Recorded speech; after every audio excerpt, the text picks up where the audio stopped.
you're trying to tell a story, right? You're trying to tell it in the most compelling way possible. And in understanding who's on the receiving end of this story, it's an investor. When that entrepreneur is reaching out to a certain investor, why did you send it to me? Why do you think I'm a good fit for you? What is it that you researched about me that you thought this person is going to have an interest in reading this pitch deck? And the best insights are most of the time, and the best introductions, by the way, are most of the time by other founders. So talk to them, and we're stronger together. Hey, everybody. You've reached the MeetFounders YouTube channel. We do conferences to help startups learn from venture capital investors and angel investors. And today, you're going to see a killer video on kind of pitch deck 101, as well as advice on how to reach out to the right VC investors. So many startups just kind of spam their pitch deck to every possible investor, and you can't do that. Like, you have to choose the right type of investor based on your stage, based on your industry, and even based on your business model. So these panelists give great advice around this. They can help you to save a lot of time and to avoid some of the common pitfalls that startups make when they're building their pitch deck and reaching out to investors. Enjoy the panel, and I hope to see you at a future conference at MeetFounders. Cheers.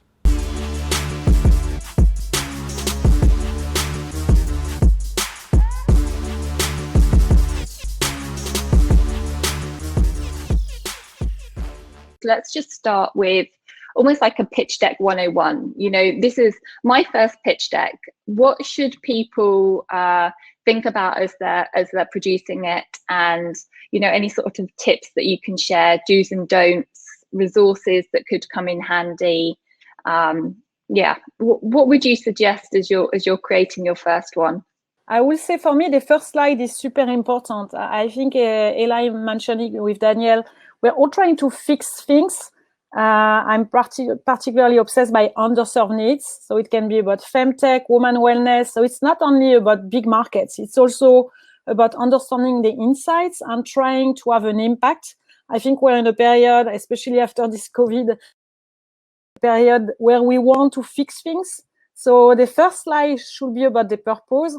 And so from time to time, I've got even B2B businesses where they're more about the solution, the what, and not the why. So don't forget the why. That will be my recommendation.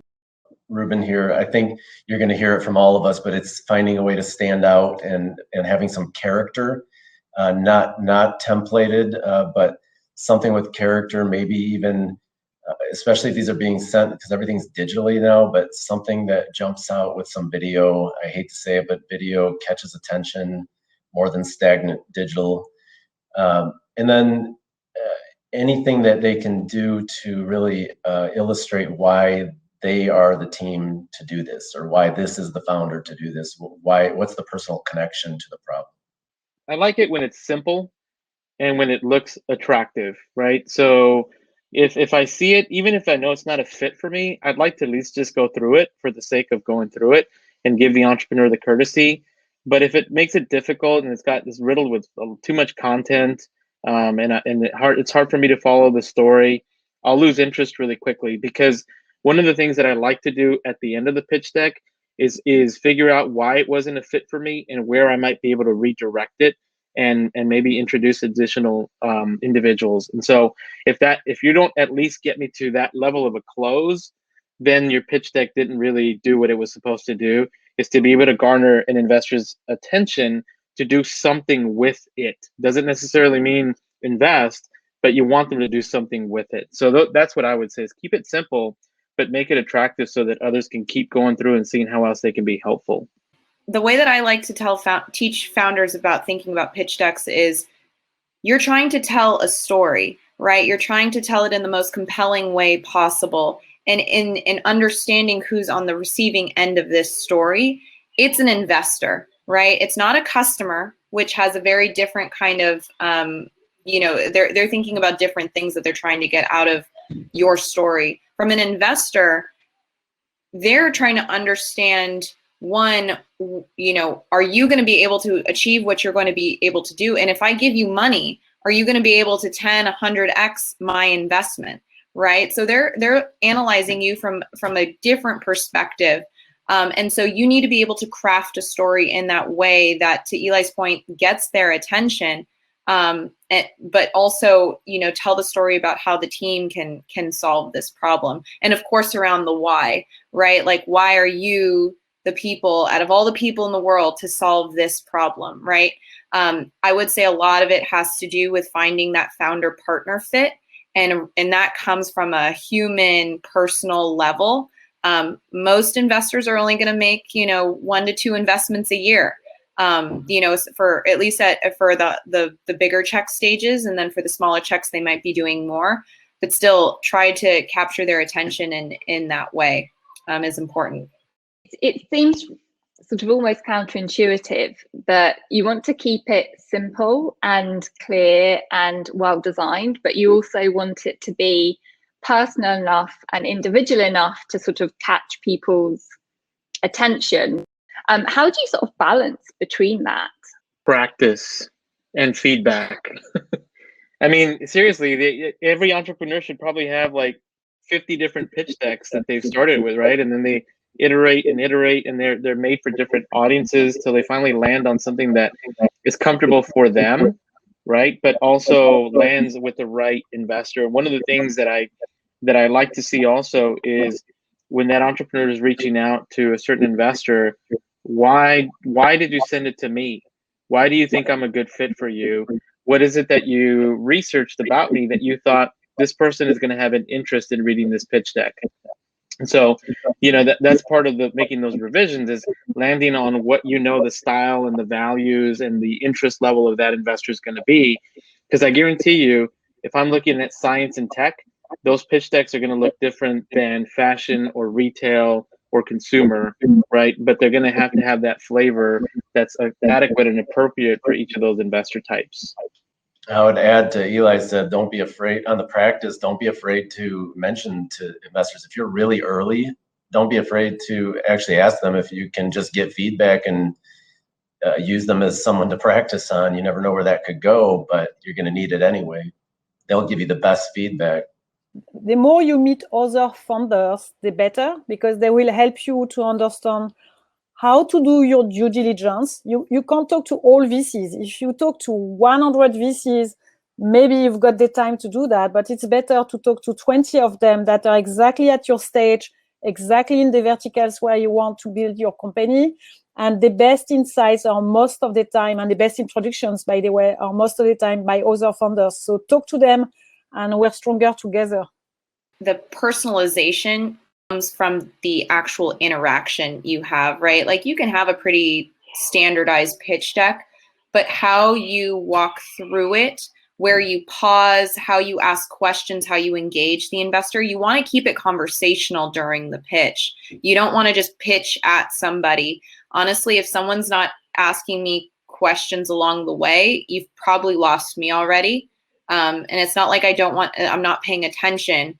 It's just, it's a lot of information to process. And I'm also going through my own internal kind of questions in my head. So you kind of want to get those out so you can go. And you don't want the VC to dictate the way that the pitch goes, right? In terms of like, just tell me exactly what I want, what I want to know. But you do want to keep it conversational. And I also think that shows kind of how adaptable you are and potentially coachable, which are things that VCs care about. Are there any sort of recent examples that stand out, that when you were looking through a pitch deck, like they've done something really, really special that caught your attention? And I guess that could be a stat or a design or whatever it might be that maybe made you stop and consider it when you wouldn't have done for other reasons. Something unique I've seen in the last couple of years that really got my attention was when they actually have real authentic testimonials built right in of some of the early users of their product or service, their app.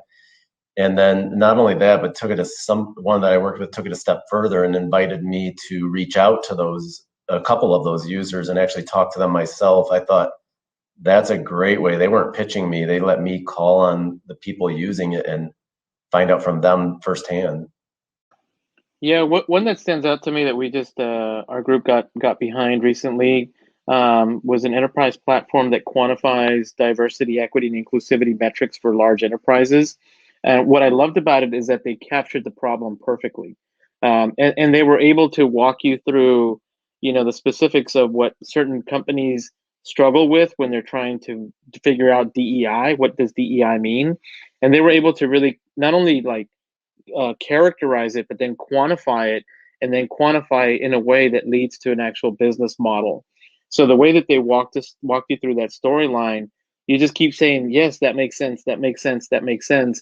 And then they take you all the way through the point where they say, and in order for us to accomplish this, then we require X amount of capital. So every step of the way, you're saying, yes, yes, yes, yes, yes, I understand what you're trying to accomplish.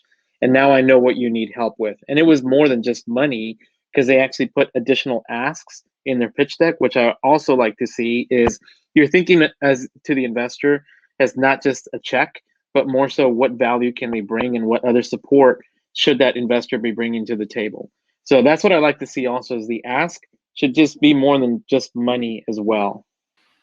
I actually like, I find it actually unique when a founder is able to pitch and